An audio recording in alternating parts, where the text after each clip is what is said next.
नमस्कार। हिंदी की पाठशाला यूट्यूब चैनल में आप सबों का स्वागत है।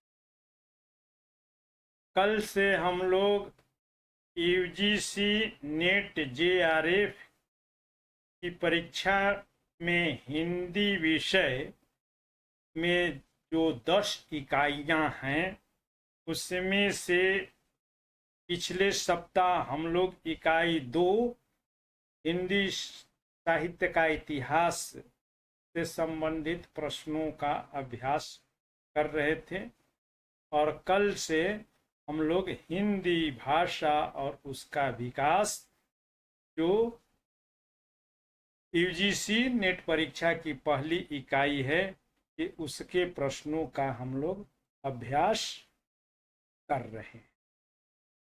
ही बंगाल के आईसीएस रह चुके थे और उन्होंने ही वह लेख लिखा था भारतीय भाषाओं की रूपरेखा, जिससे प्रभावित हुए थे।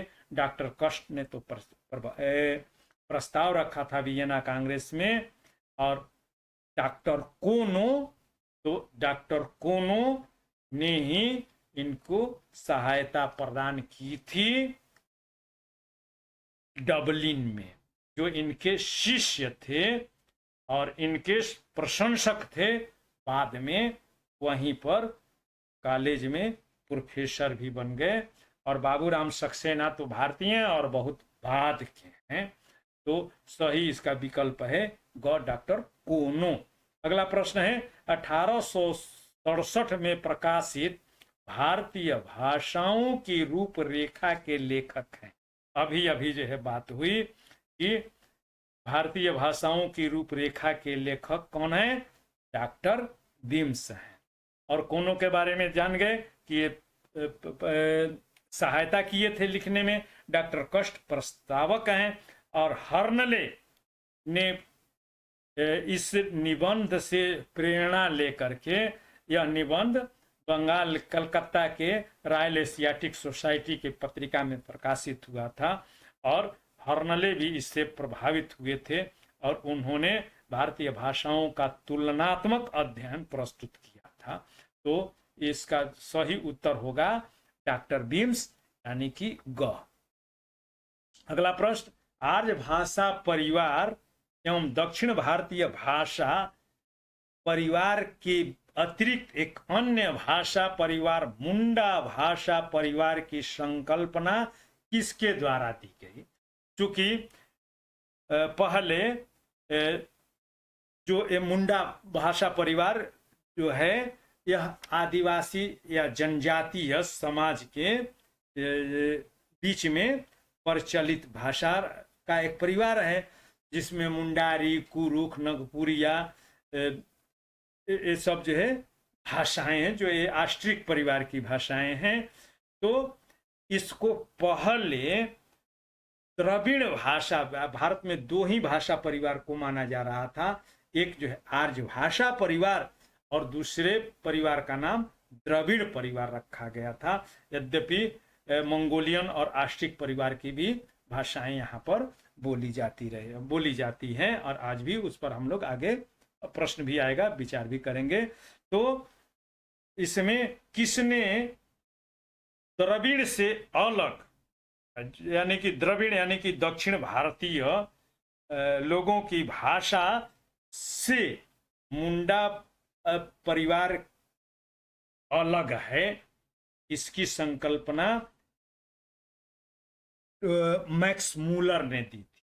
और डॉक्टर कोनो, कष्ट और बिम्स के बारे में जान ही गए हैं, तो इसका सही विकल्प होगा घ, मैक्स मूलर। अगला प्रश्न है भारतीय आर्य भाषाओं का तुलनात्मक अध्ययन जिसका प्रकाशन वर्ष 1872 है के लेखक हैं?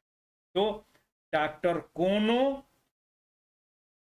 डॉक्टर कष्ट, डॉक्टर बिम्स, डॉक्टर हर्नले। तो डॉक्टर बिम्स के बारे में बताया कि डॉक्टर बिम्स भारतीय भाषाओं की रूपरेखा का निबंध भी लिखे थे और उसके बाद भारतीय आर्य भाषाओं का तुलनात्मक अध्ययन नामक पुस्तक लिखे थे। और इसी नाम की पुस्तक डॉक्टर हर्नले ने भी लिखा था। तो इसमें ग और घ दोनों विकल्प सही हैं। तो ग और घ दोनों विकल्प सही हैं, तो इसका मतलब हुआ सही विकल्प घ है। अगला प्रश्न, भारत की ज्ञात एवं पठित प्राचीनतम भाषा है। वैदिक संस्कृत, लौकिक संस्कृत, प्राकृत, पाली। तो माना इसकी संस्कृत के बारे में कहते हैं कि संस्कारित भाषा है, और प्राकृत उससे पुरानी भाषा है। मगर और यह भी बताया था कि चूंकि बुद्धिस्ट या बौद्ध धर्म के जो समर्थक हैं वे, और जो कथित रूप से मनुवादी व्यवस्था के विरोधी हैं, वे प्राकृत को ही आदिम भाषा मानते हैं। यद्यपि हम लोगों ने अध्ययन के दौरान यह देखा था कि भारत में प्राचीनतम दो भाषाएं थी, एक हड़प्पा वासियों की भाषा और दूसरी आर्यों की भाषा। तो हड़प्पा वासियों की भाषा जो मुहरों पर प्राप्त है वह अभी तक पढ़ी नहीं जा सकी है, मगर यहाँ पर जो है पठित प्राचीनतम भाषा, तो पठित प्राचीनतम यानी कि जो है जो ग्रंथ रूप में जिसका उल्लेख मिलता है या जिस भाषा में ग्रंथ उपलब्ध हमें होते हैं, जिसका साहित्यिक साक्ष्य है, वह प्राचीनतम भाषा है वैदिक संस्कृत। तो इस प्रकार सही विकल्प हुआ क, वैदिक संस्कृत। तो अगला प्रश्न है, भारत की ज्ञात एवं पठित प्राचीनतम भाषा संस्कृत है, जिसके दो रूप हैं, वैदिक संस्कृत और लौकिक संस्कृत। तो वैदिक संस्कृत की काल सीमा क्या है? तो 1500 से 1000 ईस्वी पूर्व। जो कल का क्लास जो चला था उसमें मैं वीडियो भी जो है जो डाले हुए हूँ। तो भारतीय आर्य भाषाओं के विकास की सरणी भी मैं डाले हुए हूँ, वहां पर जो है देखेंगे आप लोग। तो इसमें सही विकल्प होगा 1500 से ईस्वी पूर्व से 1000 ईस्वी पूर्व तक वैदिक संस्कृत का काल है, और 1000 से 600 ईस्वी पूर्व तक लौकिक संस्कृत का काल है। और यह आगे तक जो है बढ़ता है, चूंकि भाषा तो ये साल 2 साल में तो जो है तैयार नहीं होती है। भाषा के संबंध में ऐसा नहीं है जैसे कि मैन्युफैक्चरिंग डेट और एक्सपायरी डेट जो है दवाई पर आज जो है खाने पीने की चीज़ों पर जो है लिख दिया जाता है। तो भाषा के साथ मैन्युफैक्चरिंग और एक्सपायरी डेट जैसा उस पर ठप्पा नहीं लगाया जा सकता है, या एक निश्चित तिथि नहीं दी जा सकती है। तो 500 तक भी जो है चला है। तो खैर इधर हम लोगों को जो है चिंता न करने की जरूरत नहीं है। तो 15 इसका सही विकल्प होगा 1500 से 1500 ईस्वी पूर्व से 1000 ईस्वी पूर्व सही विकल्प है क। अगला प्रश्न है, लौकिक संस्कृत की काल सीमा है, तो अभी बता दिया 1500 से 1000 ईस्वी पूर्व तक वैदिक संस्कृत का काल है, और 1000 ईस्वी पूर्व से 600 ईस्वी पूर्व तक लौकिक संस्कृत का काल है। और चूंकि 600 ईस्वी के बाद यानी कि जब 6ठी शताब्दी ईस्वी पूर्व चल रही है, तो 563 ईस्वी में गौतम बुद्ध का अभ्युदय होता है, और वे अपने संदेश को प्राकृत, प्रथम प्राकृत जिसको पाली के नाम से भी संबोधित किया जाता है, तो अपने संदेश को जन जन तक पहुंचाने के लिए पाली भाषा का यानी कि प्राकृत का प्रयोग करते हैं। तो लौकिक संस्कृत का काल 1000 ईस्वी से 600 ईस्वी पूर्व है, और उसके बाद प्राकृत प्रथम यानी कि पाली संस्कृत का स्थान ग्रहण कर लेती है। तो सही विकल्प ख। अगला प्रश्न, प्राकृत भाषा के अंतर्गत नहीं माना जाता है। तो प्राकृत भाषा के अंतर्गत प्राकृत के 3 रूप बताया, प्रथम, द्वितीय और तृतीय। तो प्रथम प्राकृत को ही जो है पाली कहते हैं, और द्वितीय प्राकृत में साहित्यिक प्राकृत आती है, जिसके 5 रूप है, महाराष्ट्री, शौरसेनी, मागधी, अर्धमागधी, पैसाची। और तीसरा प्राकृत जिसके अंतर्गत 5 प्राकृत, तो 5 अपभ्रंश भी हो जाते हैं, तो तृतीय प्राकृत को अपभ्रंश भी कहते हैं। और तृतीय प्राकृत में यानी क ख ग स ही है, तो घ गलत हो सकता है, तो तृतीय प्राकृत या पुरानी हिंदी। तो पुरानी हिंदी तो औहट से निकलती है या औहट के समानांतर विकसित होती है, और ये अपभ्रंश से निकलती है। तो इसका विकल्प माने अंतर्गत प्राकृत भाषा नहीं है, यानी कि पुरानी हिंदी नहीं है। तृतीय प्राकृत तो है, मगर उसे पुरानी हिंदी नहीं कह सकते हैं। अपभ्रंश या पुरानी हिंदी एक अलग अलग कालखंड की भाषाएं हैं, तो सही विकल्प होगा घ।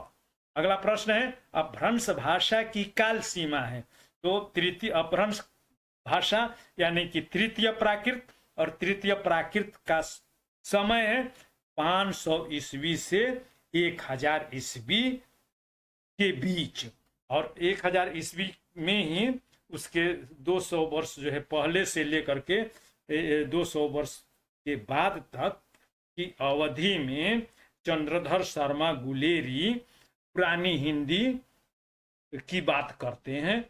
तो 500 से इसका सही विकल्प होगा घ, यानी कि अपभ्रंश का काल है 500 ईस्वी से 1000 ईस्वी।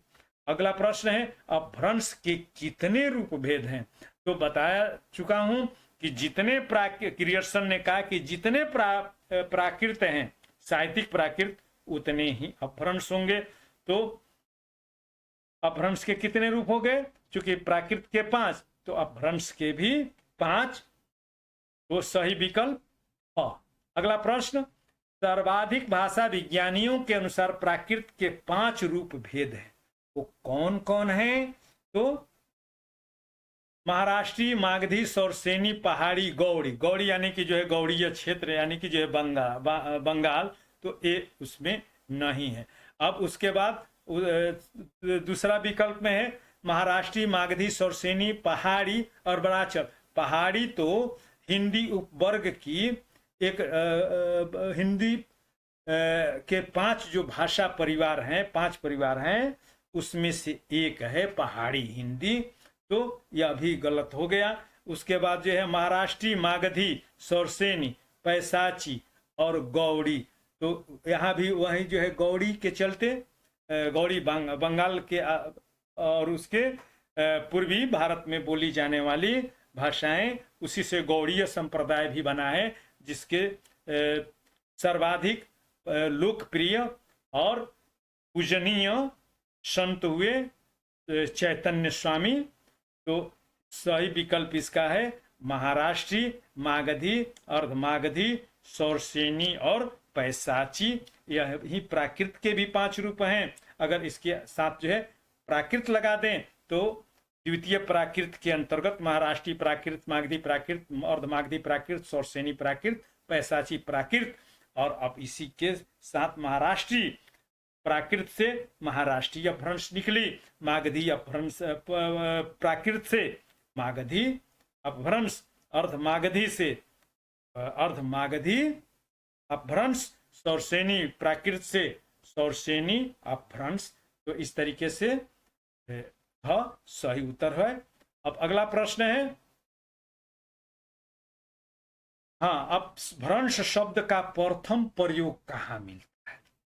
तो अपभ्रंश का प्रथम प्रयोग तो जानते हैं कि पतंजलि ने महाभाष्य लिखा है, और महाभाष्य में वे कहते हैं एकैकस्य शब्दस्य बहो अपभ्रंशा, यानी कि शब्द एक है, मूल शब्द एक है, मगर उसके एक से अधिक या बहुत सारे क्या है, विकृत रूप हैं, अपभ्रंश हैं।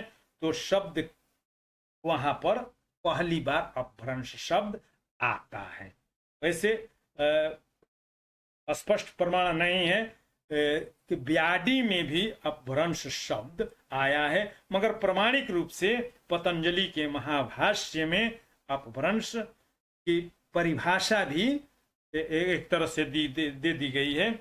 और भरत का नाट्य शास्त्र, तो भरत के नाट्य शास्त्र में वे अपभ्रंश को विभ्रष्ट भाषा के रूप में संकेतित करते हैं। और वैसे ही कालिदास के विक्रमोर्वशीय जो नाटक है, उस नाटक में कालिदास के जो सामान्य और आम जन के जो पात्र हैं या निम्न श्रेणी के या निम्न वर्गीय जो पात्र हैं, वे जो भाषा बोलते हैं वह प्राकृत संस्कृत के विभ्रष्ट रूप का, और वह जो है अपभ्रंश का पूर्ववर्ती रूप का प्रयोग करते हैं। तो और वैसे ही चंड कवि का प्राकृत लक्षणम है, तो चंड कवि अपनी कविताओं में जो प्राकृत का लक्षण दे रहे हैं, तो उसमें भी इसका विवरण प्रस्तुत करते हैं। तो इस तरीके से इसका सही उत्तर है, सही विकल्प है क, पतंजलि का महाभाष्य। अगला प्रश्न है, अपभ्रंश को विभ्रष्ट भाषा के रूप में किसने और किस ग्रंथ में वर्णित किया है? तो अभी बताया कि भरत ने अपने नाट्य शास्त्र में प्रयोग किया है, तो सही विकल्प है ख, भरत का नाट्य शास्त्र। अगला प्रश्न है, अपभ्रंश संस्कृत एवं प्राकृत की तरह ही स्वतंत्र भाषा है, यह किसने कहा? तो पतंजलि ने नहीं कहा, देख लिए, भरत ने भी नहीं कहा, भामह जो है कह सकते हैं, क्योंकि भामह एक काव्य शास्त्री हैं और वे काव्य में काव्य के जो है दो पक्ष हैं, कला पक्ष और भाव पक्ष। कला पक्ष में भाषा महत्वपूर्ण है और भाषा ही लय और छंद आदि में जो है बंद करके कविता जो है बनती है।